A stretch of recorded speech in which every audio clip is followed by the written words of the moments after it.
Basunan Ampel itu adalah milik semua umat Islam, sehingga kita tidak lagi berbicara tentang siapa yang paling berhak, siapa yang paling pantas untuk hadir.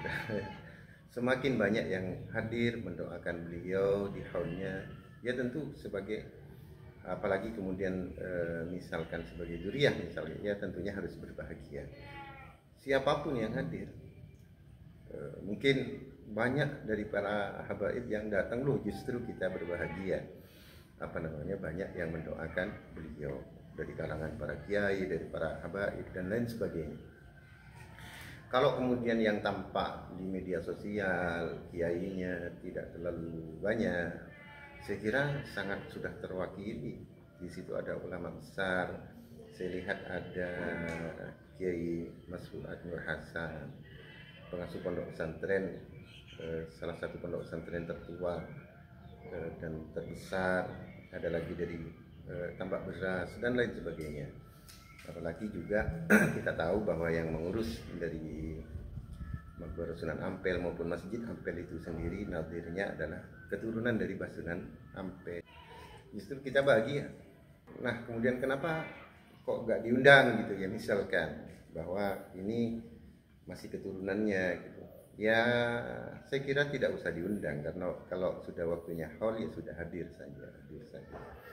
Dan tidak harus di depan gitu ya. Kalau tidak masuk ke dalam kemudian tidak mau hadir, enggak lah. Jadi Kanjeng Sunan Ampel itu adalah milik dari semuanya, karena beliau sudah menjadi ikon penyebar Islam di Nusantara ini. Urusan nasab itu kalah dengan urusan status beliau sebagai seorang ulama, sebagai penyebar Islam. Sehingga tidak bisa kemudian, walaupun zuriyahnya sendiri tidak bisa kemudian mengklaim gitu, karena beliau sudah milik semuanya. Seperti juga kepada Rasulullah SAW.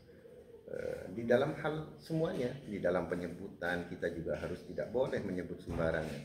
Harus ada tata keramanya, harus ada Sunan Ampel. Kepada Rasulullah SAW juga tidak bisa menyebutnya kakek kami Muhammad SAW, tidak boleh. Walaupun kakeknya, tetapi urusan nasab kalah dengan status beliau sebagai Rasulullah. Harus menyebut Rasulullah, walaupun itu turunannya. Coba kita lihat di dalam hadis-hadis, misalkan Sayyidah Aisyah menyebut Rasulullah dengan apa? Bukan menyebut Zawji, bukan, tetapi menyebut Rasulullah. Qala Rasulullah sallallahu alaihi wasallam.